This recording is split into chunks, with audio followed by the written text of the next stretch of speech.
Welcome to Study IQ. और यहाँ पर आप देखोगे गल्फ रीजन में एक बहुत ही इंपॉर्टेंट देश है यूएई, मतलब कि यूनाइटेड अरब एमिरेट्स। एक बहुत ही फ्रेंडली कंट्री फॉर इंडिया। आबादी इस देश की 1 करोड़ से भी कम है, 90 लाख के आसपास इसकी आबादी है। मगर इन्होंने एक बहुत ही इंपॉर्टेंट स्टेप लिया है। इन्होंने लॉन्च किया है एक मार्स मिशन।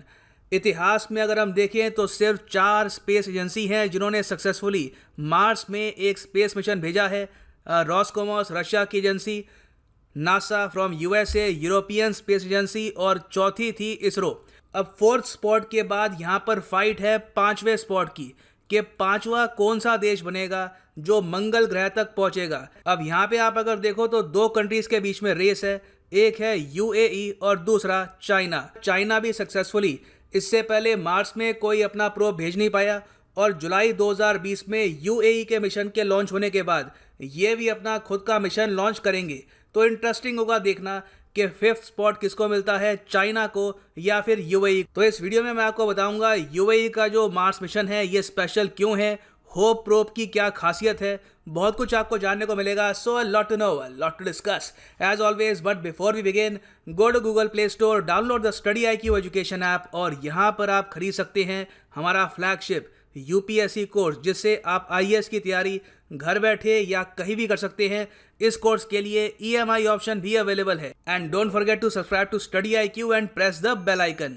नाउ सबसे पहली बात तो ये जान लो, इस मिशन का जो अरबिक नाम है ये है अल अमल, जिसकी इंग्लिश ट्रांसलेशन है होप। और ये मिशन बहुत ही खास है क्योंकि अगर होप मिशन सक्सेसफुल हो जाता है, क्योंकि अभी भी यहाँ पे बस ये धरती से लॉन्च हुआ है, इसको बहुत ही लंबा सफ़र तय करना होगा टू प्लैनेट मार्स।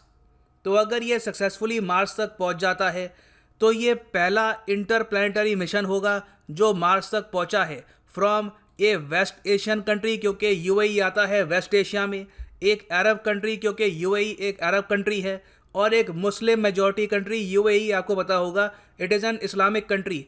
तो पूरे मुस्लिम वर्ल्ड में मैंने देखा है कि काफ़ी एक्साइटमेंट है, काफ़ी अप्रिसिएशन है। जिस कंट्री में लिटरेसी रेट काफ़ी हाई है वहाँ पर लोगों की काफ़ी जिज्ञासा है इस मिशन को लेकर। और अब देखना होगा कि इवेंचुअली ये मिशन सक्सेसफुल होता है या नहीं। अब आपका यहाँ पे क्वेश्चन होगा कि चाइना का जो मिशन है ये कब लॉन्च होगा, और यूएई और चाइना दोनों का क्या एस्टिमेट है कि कब तक ये मार्स तक पहुँच जाएंगे। तो देखो, यूएई का जो स्पेस प्रोब है ये लॉन्च हुआ है एक जापानीज रॉकेट से फ्रॉम जापान, और इसको लॉन्च किया गया है 19 जुलाई 2020 को। और यूएई के हिसाब से इनका मिशन मार्स तक पहुंच जाएगा फरवरी 2021 में। 2021 बाय द वे इस देश के लिए काफ़ी खास इसलिए भी है क्योंकि 2021 को यूएई सेलिब्रेट करेगा अपनी फॉर्मेशन के 50 ईयर्स। अब इसके कंपैरिजन में जो चाइना का मिशन है तियानवेन-1, इसको ये लॉन्च करेंगे 23 जुलाई 2020 को। हालांकि यूएई के मिशन से ये काफ़ी कॉम्प्लेक्स है, इसमें एक ऑर्बिटर और एक रोवर दोनों होंगे।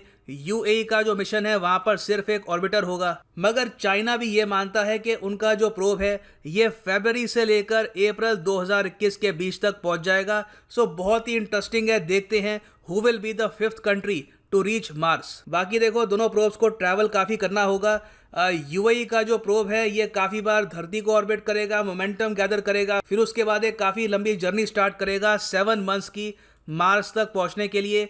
और जो डिस्टेंस ये कवर करेंगे ये है ऑलमोस्ट 500 मिलियन किलोमीटर्स। अब थोड़ा जान लेते हैं इनके मार्स मिशन के बारे में। और देखो, ये मिशन पहली बात तो यूएई के जो शेख हैं इन्होंने अनाउंस किया था जुलाई 2014 में। और सबसे पहला काम इस देश को ये करना था कि एक स्पेसक्राफ्ट बिल्ड करना था। जो इनका ऑर्बिटर है जो मार्स को ऑर्बिट करेगा उसको बनाना मेन काम था, क्योंकि लॉन्च करने के लिए आज के समय इनके पास बहुत सारे ऑप्शंस हैं। स्पेस एक्स था उस वक्त और जापान था। हालांकि इन्होंने चूज जापान को किया है, मगर लॉन्च करना इनके लिए इतना मुश्किल काम नहीं है। इसरो का भी ऑप्शन था, तो इनको मेन यहाँ पे एक ऑर्बिटर बनाना था। वो इन्होंने बनाया है with the help of USA. USA की बहुत सारी जो यूनिवर्सिटीज़ हैं, University of Colorado, Arizona State University, University of California, इन सब ने मिलकर काम किया है Mohammed bin Rashid space centre से, जो यूएई स्पेस संगठन का एक बहुत ही इम्पोर्टेंट अंग है। तो यूएस की जो यूनिवर्सिटी ऑफ कोलोराडो है वहाँ पर सारे साइंटिस्ट इकट्ठा हुए और ये जो ऑर्बिटर है ये बनाया गया। उसके बाद ये जो ऑर्बिटर है ये सीधा लेकर गए ये लोग यूएई से जापान में। और बाय द वे इस पूरे प्रोसेस में इसरो ने भी कुछ यहाँ पर अपनी इनपुट्स दी है, कुछ हेल्प दी है। 2016 में ही एक MOU साइन हुआ था between ISRO and UAE space agency कि हम कोऑपरेट करेंगे when it comes to space. और 2019 में इसरो की जो टीम है उन्होंने भी गाइड किया था UAE को कि किस तरीके से इसे लॉन्च करना है और लॉन्च करने के बाद कैसे गाइड करना है टूवर्ड्स मार्स। और इसका नाम होप क्यों है, अल अमल क्यों है? देखो, यहाँ पर UAE ने ये बताया है कि हम चाहते हैं कि हम एक मैसेज सेंड करें यंग अरब्स को। प्राइमरली UAE इसको प्रमोट कर रहा है as an Arab space mission. तो ये कह रहे हैं जो अरब लोग हैं, जो एक काफ़ी बड़ी आबादी है in Saudi Arabia, in UAE, Oman, Qatar, जो सारा रीजन है वहाँ पे आपको अरब्स मिलेंगे। इवन अफ्रीका में भी आपको बहुत सारे अरब्स मिलेंगे। तो ये लोग चाहते हैं कि उनको एक मैसेज पहुँचे ऑप्टिमिज्म का कि हम भी साइंस एंड टेक में तरक्की कर सकते हैं। तो ये मैं कहूँगा काफ़ी एक एम्बिशियस प्रोजेक्ट है और ये चाहते हैं कि जो पूरी यंग जनरेशन है अरब्स की वो इंस्पायर हो। तो इसलिए इसका नाम रखा गया है होप। और लॉन्च की जो बात है तो होप को इन्होंने लॉन्च करवाया है जापान से। जापान की एक प्राइवेट कंपनी है वहाँ पर, मित्सुबिशी हेवी इंडस्ट्रीज़। इनका एक रॉकेट है H2A रॉकेट। यहाँ पे आप देख पाओगे ये जो H2A रॉकेट है इसने सक्सेसफुली ये जो इनका स्पेसक्राफ्ट है इसको ऑर्बिट में पहुँचा दिया है। तो अब ये अर्थ को ऑर्बिट करेगा और फिर मोमेंटम गैदर करके ये स्लिंग शॉट करेगा टुवर्ड्स प्लैनेट मार्स। और देखो, होप में काफ़ी इंपॉर्टेंट इंस्ट्रूमेंट्स हैं जो मार्स का जो अपर एटमॉस्फेयर है उसको स्टडी करेंगे। मार्स में जो मीथेन के लेवल हैं, जो ऑक्सीजन के लेवल हैं, उसको स्टडी करेंगे। और सितंबर 2021 तक ये लोग जो अपना डेटा है वापस धरती को सेंड करेंगे for human kind to use. ये कह रहे हैं कि जो इनका डेटा है it will be open source. हर कंट्री, कोई भी जो व्यक्ति है दुनिया भर में, उसको वो यूज़ कर पाएगा। अब यहाँ पर बात आती है कॉस्ट की कि जो ये होप स्पेसक्राफ्ट है इसको लॉन्च करने के लिए जापानीज़ कंपनी ने कितना चार्ज किया। तो इनका चार्ज है $200 मिलियन फॉर लॉन्च। बाकी जो इन्होंने यहाँ पर ग्राउंड स्टेशन बिल्ड किया है और कम्युनिकेशन स्थापित करेंगे उसमें भी अलग से कॉस्ट आएगी। तो टोटल जो इसकी कॉस्ट है इट इज़ अबव $300 मिलियन। और आप अगर UAE के पर्सपेक्टिव से देखो तो इनके लिए काफ़ी प्राउड मोमेंट है। यहाँ पे आप देख पाओगे काफ़ी इनको मैसेजेस आए हैं for this mission from NASA का जो परसेवरेंस मार्स रोवर है वो कह रहे हैं कि आपका वेलकम है, आप भी यहाँ पर अपना योगदान दीजिए। और जो क्यूरियोसिटी रोवर है मार्स का वो भी यहाँ पर मैसेज सेंड कर रहा है।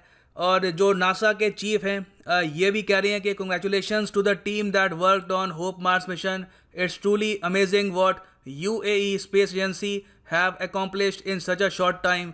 तो US का भी यहाँ पर योगदान है। तो आप देख रहे हैं कि US से भी काफ़ी यहाँ पर मैसेजेस आ रहे हैं। और जो जापानीज स्पेस एजेंसी है वो भी कह रहे हैं कि good luck for your mission. और यहाँ पे आप देख पाओगे ये इसकी प्रमोशन वीडियो है। All eyes are on the Momentum's launch.